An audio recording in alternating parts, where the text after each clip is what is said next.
Assalamualaikum warahmatullahi wabarakatuh. Selamat pagi, salam sejahtera untuk kita semua. Pada kesempatan ini saya diberikan tugas oleh salah satu dosen, tugas UAS, yaitu membuat presentasi proposal dengan judul pengaruh penerapan metode demonstrasi terhadap pembelajaran teks eksplanasi pada siswa kelas 2 SMA. Adapun bab 1 antara lain latar belakang, rumusan masalah, tujuan masalah, manfaat masalah, definisi operasional, dan bab 2 tinjauan pustaka. Baik, kita masuk yang pertama, latar belakang. Pembelajaran adalah suatu usaha untuk mempengaruhi peserta didik agar mau belajar, atau dapat dikatakan bahwa pembelajaran sebagai upaya agar dapat membelajarkan peserta didik. Hal ini dikarenakan kegiatan pembelajaran dilakukan oleh dua orang pelaku, yaitu guru dan peserta didik. Selanjutnya, proses pembelajaran ini dilakukan agar peserta didik mampu belajar dengan baik dan mampu mencapai tujuan pembelajaran yang sudah ditetapkan. Kita masuk yang kedua, rumusan masalah. Rumusan masalah yaitu bagaimana menggunakan metode demonstrasi, bagaimana proses pembelajaran teks eksplanasi, apa saja hambatan dalam menggunakan metode demonstrasi, bagaimana pengaruh penerapan metode demonstrasi terhadap pembelajaran teks eksplanasi pada siswa kelas 2 SMA. Tujuan penelitian. Tujuan penelitian ini adalah untuk mengetahui metode pembelajaran demonstrasi terhadap pembelajaran teks eksplanasi pada siswa kelas 2 SMA.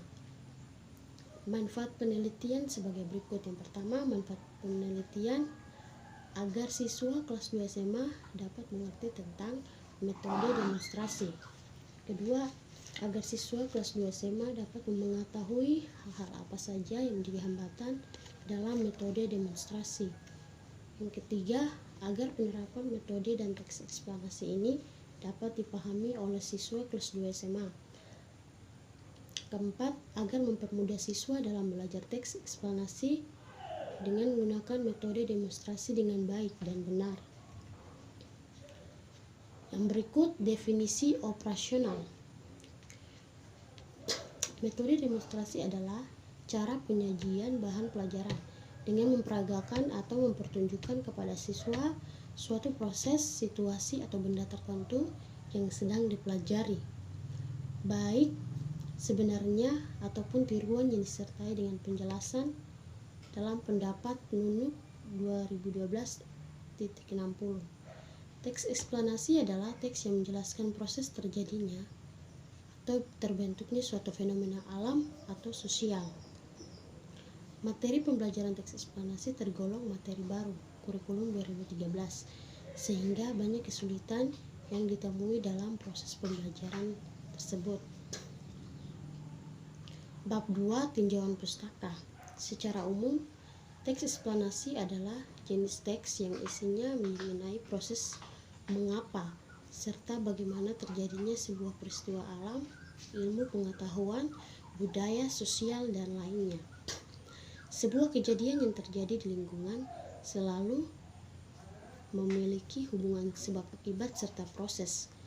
Secara etimologi, istilah eksplanasi berasal dari bahasa Inggris, yaitu explanation, yang berarti penjelasan atau keterangan. Yang berikutnya, ciri-ciri teks eksplanasi. Yang pertama, mempunyai struktur yang terdiri atas pernyataan umum, urutan sebab akibat, serta interpretasi. Yang kedua, Berisiskan informasi faktual atau informasi yang berdasarkan fakta.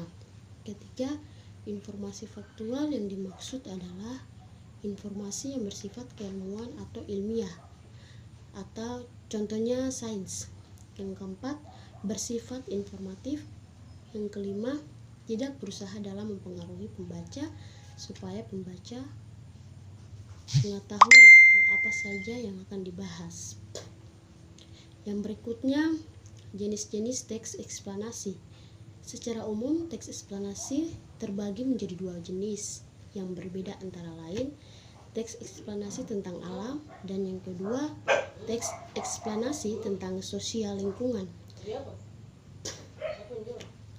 Berikutnya tahapan menentukan pola pengembangan teks eksplanasi. Yang pertama, pola pengembangan proses sebagai berikut. Yang kedua, tentukan tema atau topik. Yang ketiga, membuat dan menyusun kerangka. Dan yang keempat, mengembangkan kerangka yang telah disusun. Yang berikutnya, struktur teks eksplanasi. Adapun struktur teks eksplanasi sebagai berikut. Yang pertama, pernyataan umum. Dan yang kedua, deretan penjelas. Yang ketiga, interpretasi. Dan yang keempat, kesimpulan. Dengan demikian hasil presentasi saya mengenai proposal sebagai tugas UAS. Mohon maaf apabila ada kata-kata yang kurang berkenan. Sekian dan terima kasih.